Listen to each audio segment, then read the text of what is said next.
Okay, now I have to move over to this corner. I think it's okay, right?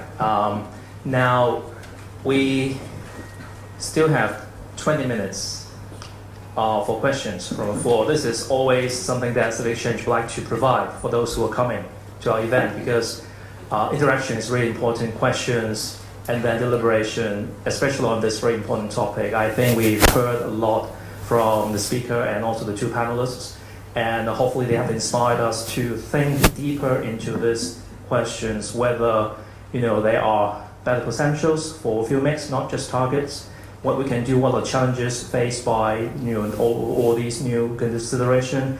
Dr. Xu Yan talked about Guangdong, and he didn't really mention for example, the emission reduction target and energy efficiency target, but I will chase him later.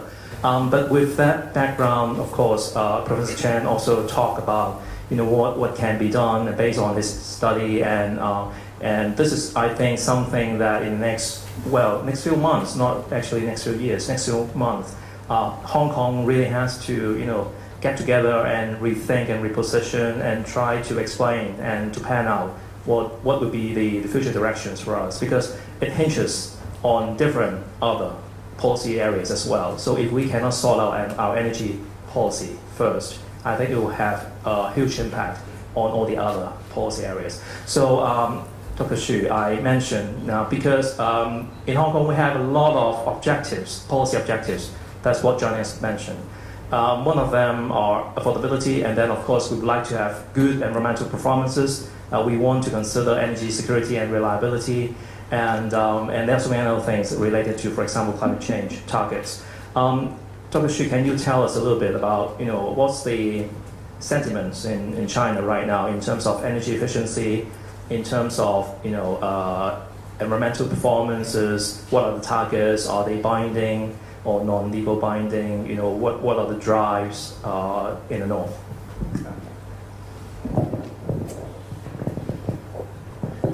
For example, in China, there's two types of targets are there for a few years. For example, in the country is a 12th five-year plan.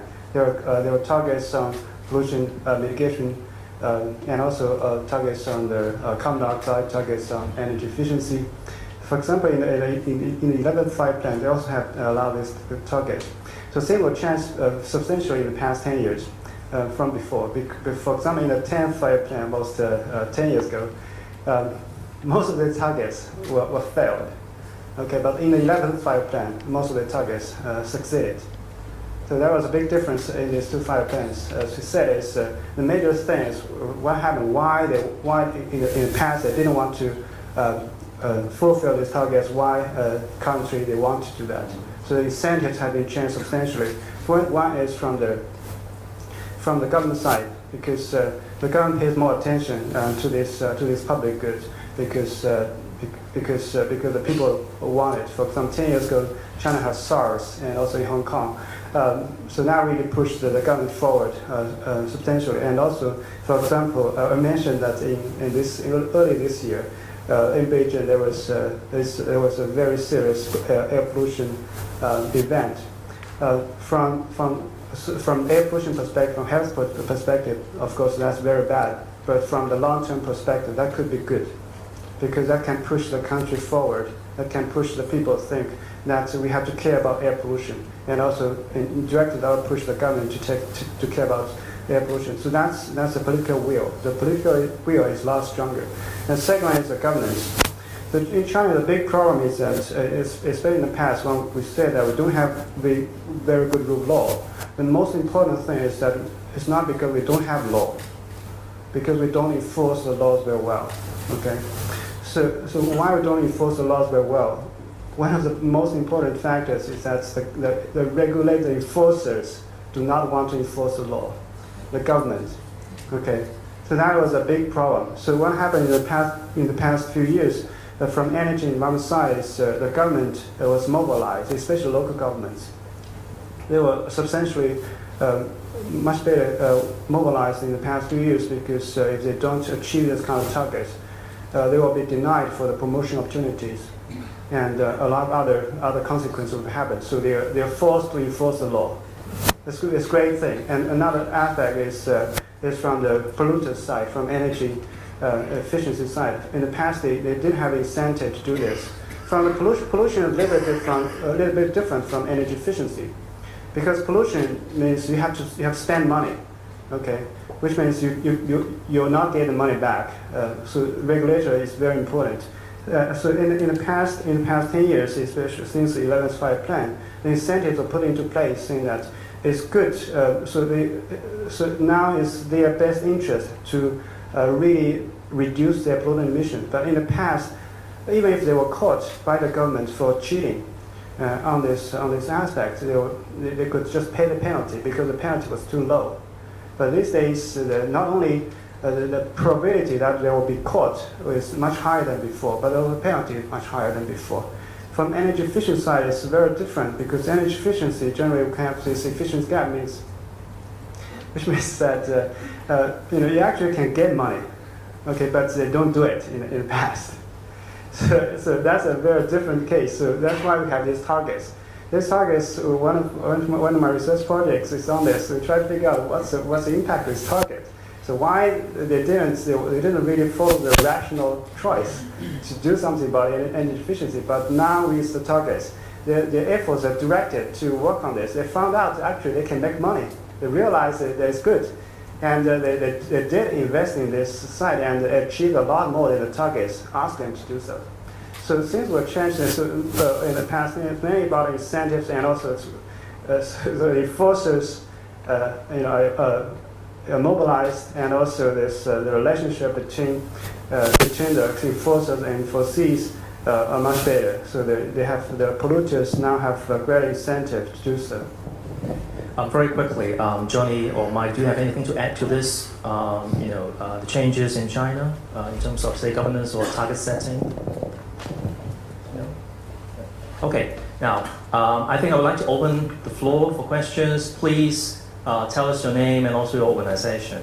Raise your hand and we'll pass you the mic. Dominic.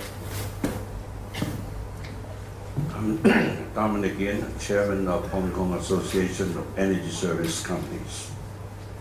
I have 2 points. The first point is why we try to refuse 50% supply of nuclear power from China. Because it is clean and it's cheap. The point is, we cannot tell China to demolish all the nuclear plants. In Guangdong alone, there's over 1/3 of the total 37 brand new nuclear plants is going to be established. So we have to do it in 2 sides. On one side, we will be happy to accept this 50% cheap and clean nuclear power. On the other hand, we as Hong Kong citizens should help China to make those nuclear plants to be safe. And this is why I spent my own money to Finland to attend this nuclear safety seminar. 80 people from all over the world went there. No one from China, no one from Hong Kong, I'm the only Chinese. So I believe that to have this technology transferred to China will make all the power plants to be safe. However, I have some difficulties because those government officials are afraid to accept those technology.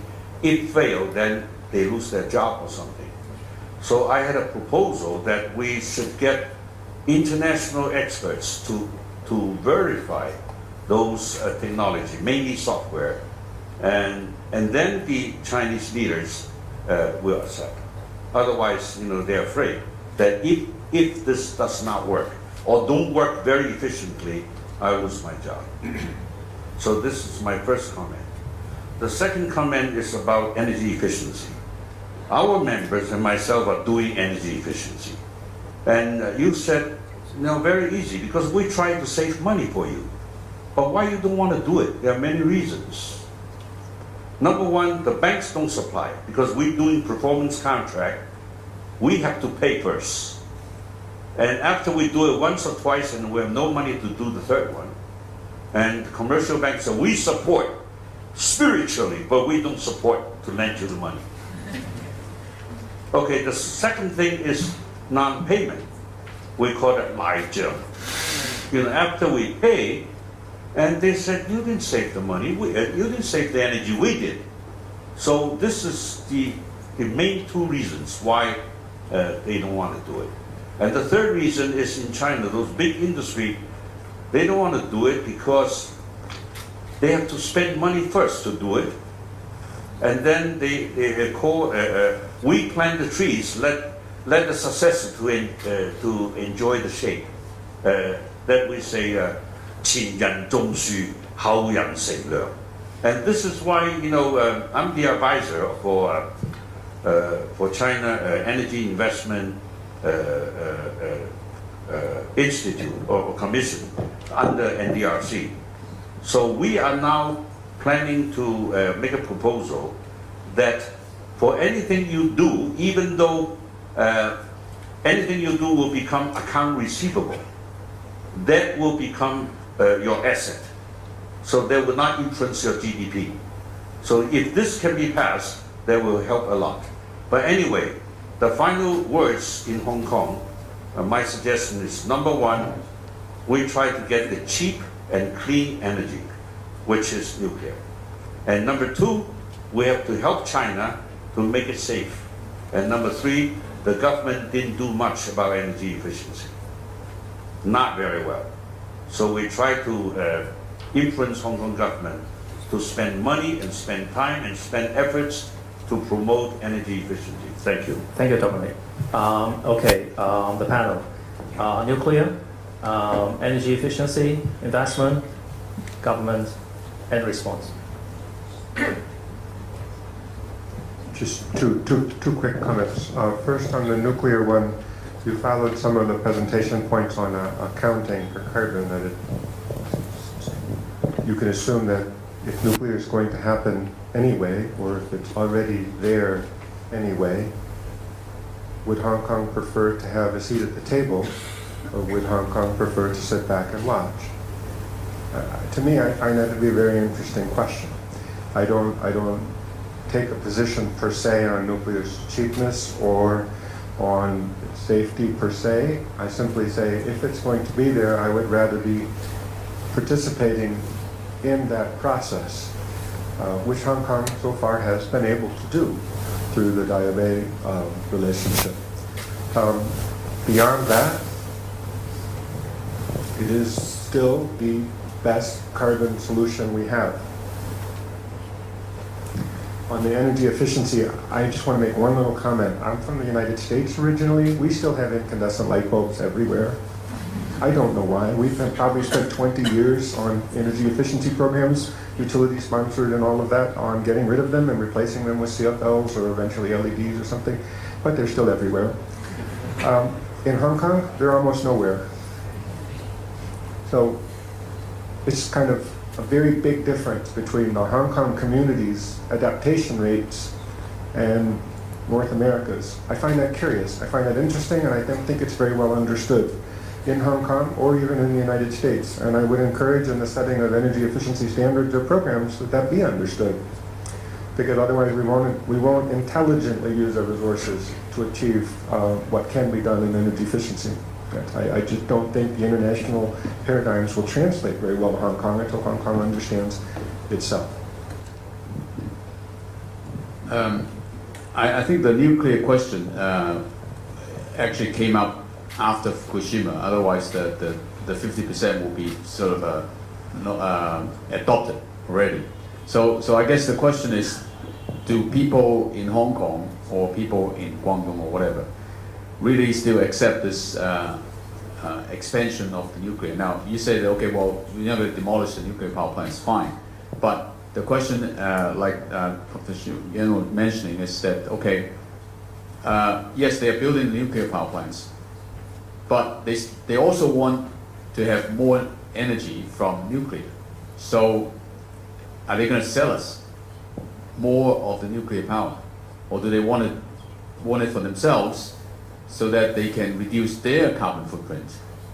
So that has to be like we're talking about a regional discussion as to are we looking at the carbon footprint for the whole of Guangdong and Hong Kong, or we just looking at it separately? So that's a question that needs to be debated because they might not want to sell us. You're saying that, okay, well, even if we want 50%, is Guangdong prepared to sell us the extra 25% to Hong Kong? So that's my viewpoint. I mean, I'm not going for or against this, but this is the question that we need to address. They will. Oh, okay. Well, you know better than I do then. Then on the demand side management and energy efficiency, I think we did say that this study was on the supply side, and we have done some studies on the demand side management, and one of my colleagues is actually in the audience, and she has done this study for Climate Change Business Forum, and we have found that up to actually 50% of the current energy can be saved in buildings. If we just implement the existing technologies, not to mention new technologies that's coming on board. So yes, there's a lot that can be done on the demand side, which I think for various reasons that Mike just alluded to, or reasons that we still don't know, why people are not implementing that. And I think one possibility is that we need to think about incentives or put it this way, carrot and stick. So you have to have incentives and you have to have more regulations. And that comes back to Mike's last slide, which is, do you want this to be market-driven or do you want this to be regulatory? So that's the questions that we need to ask. Thank you.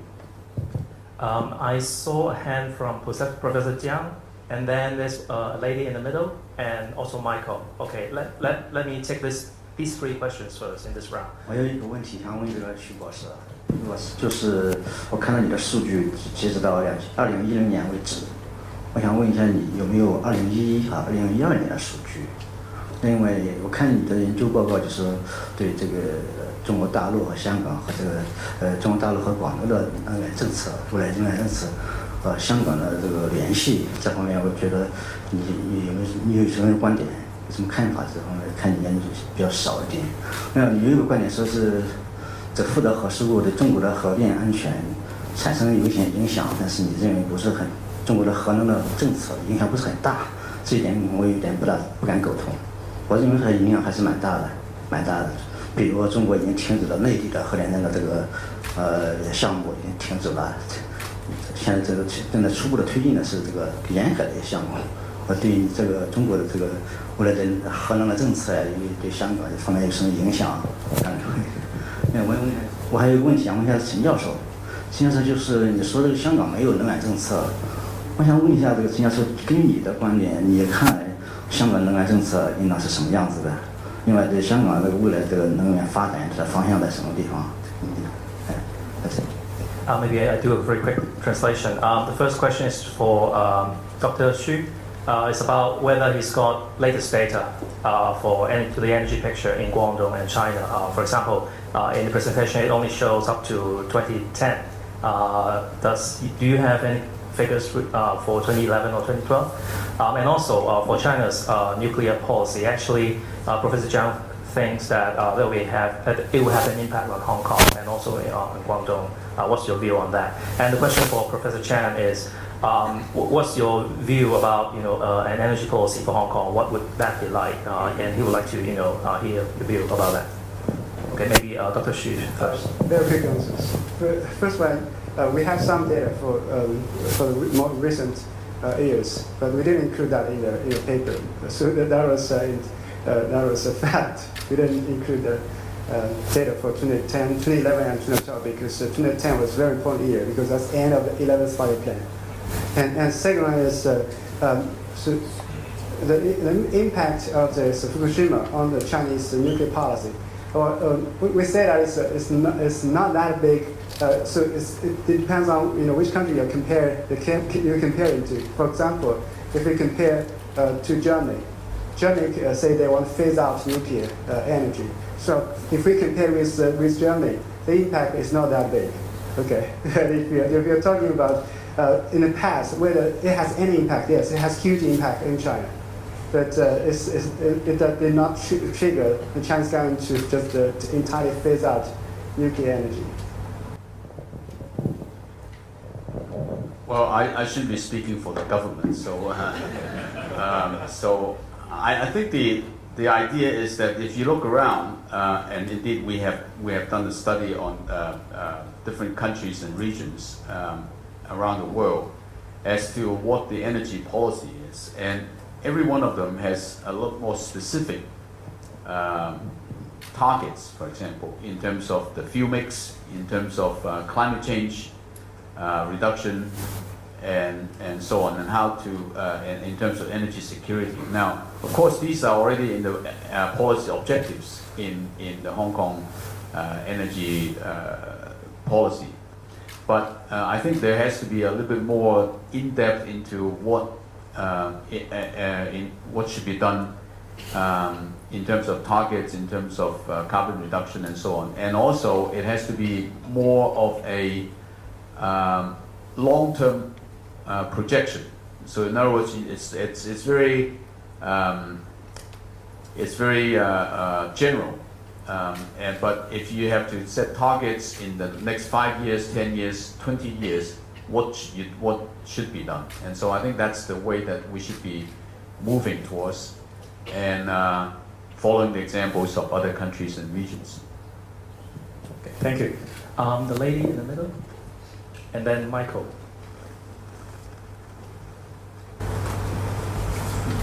Hi, I'm Diana No. I'm the China Program Manager for the Lincoln Institute of Land Policy. My question is to both professors. In your talk, you talked about how Hong Kong possibly wants to move towards natural gas up to about 40% by 2020. My question is, where is that natural gas going to come from? And then second is, does Hong Kong have the infrastructural capability to receive that natural gas in terms of like an LNG terminal, pipelines, or even storage once it gets to Hong Kong?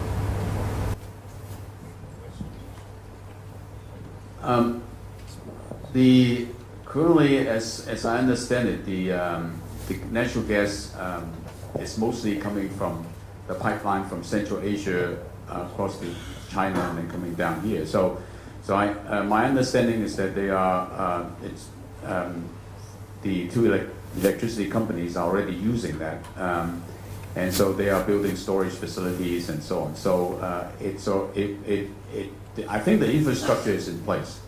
So of course they still have a little bit of natural gas from South China Sea right now, but I think that the gas field is going to be empty very soon. So in the future, if you are going to have 40% natural gas, it will all have to be coming from the north or from Central Asia. That's my understanding, and there are colleagues in CLP, and maybe they can supplement if they want.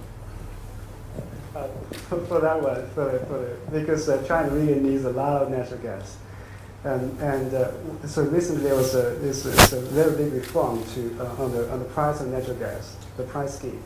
So the Chinese government is trying to get every piece of natural gas they can get from East China Sea, with conflict with Japan, and from shale gas, which has huge environmental impacts. Another one is from LNG. Liquefied natural gas, of course, Shenzhen is building its terminals, but these kind of terminals, of course, it's huge. You need a huge investment. It's not really built in Hong Kong, but it will be built in Shenzhen and also in Guangdong area. But there will be pipelines to Hong Kong. I guess there should be some security concerns if Hong Kong is standing alone, but Hong Kong is not. Hong Kong can have some agreement with Guangdong or with the Chinese central government to ensure the security of natural gas supply. But for China as a whole, China just needs a lot of natural gas, and recently there's a lot of policies on this. For example, for the natural gas, what kind of activity can have a priority to use natural gas?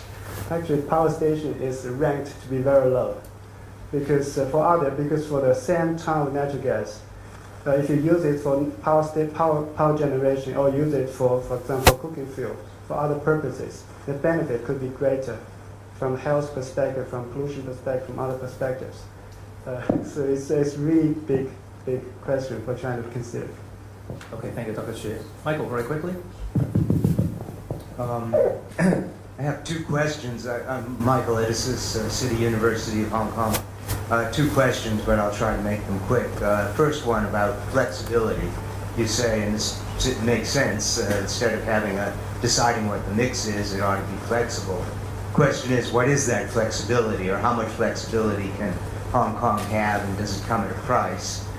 So, for example, does Hong Kong have to decide to take 50% of its energy from nuclear, or can it just decide every day how much to take?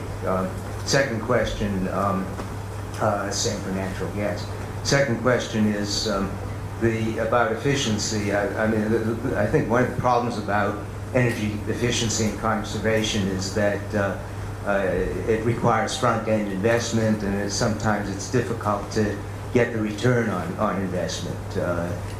But in the U.S., some public utility commissions allow the utilities to include the cost in the rate base and get a return on that. I think that Hong Kong, it's not allowed, I think, in Hong Kong. What if the utilities in Hong Kong were allowed to get the same return on investment in energy efficiency as on power generation? Thank you, Michael. Michael, that's yours. Thanks, Michael. On the issue of flexibility, the issue I was raising was setting a future hard target for a fuel mix, say for 2020 or some other. That isn't actually the decision you have in front of you today. 2020 doesn't come for some time. The decision you have in front of you today is a 2013 or 2014 decision. So when you make it, you have to ask yourself, what are the costs, what are the benefits, what am I giving up in terms of future flexibility, what is that worth? In other words, you have to have an analytical framework for an energy policy that actually makes you comfortable giving up future flexibility if you do so today. If you wish to retain flexibility for the future, you may have to pay something for that. You need an analytical framework for your energy policy that allows you to determine your comfort level with that extra cost of flexibility. Same issue with diversity. People say we want fuel diversity. Well, I think that's actually quite misleading. At any point in time, by the nature of the power sector, usually one or two, at best, options are in the money. If you want fuel flexibility, diversity, that's different from the cheapest option that's available to you, it means you have to pay a premium to build a diverse portfolio. Is that really what people are thinking when they say we want fuel diversity? I think when people think we want fuel diversity, they think that's going to lead to something cheaper. But the way we see it is, it actually makes it more expensive. Because in order to change the diversity characteristic of something, other than doing the least cost thing in front of you, you have to pay a premium. So we think there's a lot of confusion in the analytics of energy policy. And there's a lot of focus, over-focus, if you will, on the objectives of energy policy. And if you ask me bluntly, I think energy policy objectives are not worth very much if the analytics aren't there.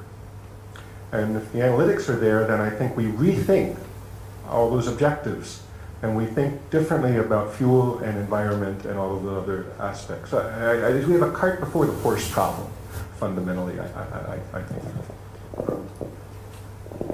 Energy efficiency. On the energy efficiency one, that one's a little bit complicated. Obviously there's a carrot and stick approach. Personally, I think the most effective way to get what you want is with an incentive. I don't think the most effective way to get what you want over the long term is through penalties. I think that the success, what has been success in the more progressive regulatory jurisdictions in the US have very much been incentive-based. You can go around the world and you can find instances where penalties have been applied, you must do this or else. But if you really want, over the long term, a sustained, progressive move towards energy efficiency, you've got to find some way to incentivize that, which means it has to be profitable. Okay, thank you, Mike. I think with that remark, so I would like to close the panel discussion. First of all, thank you so much, Dr. Xu, Mike, and also Johnny. Please join us, to give a big hand to our panelists and speakers.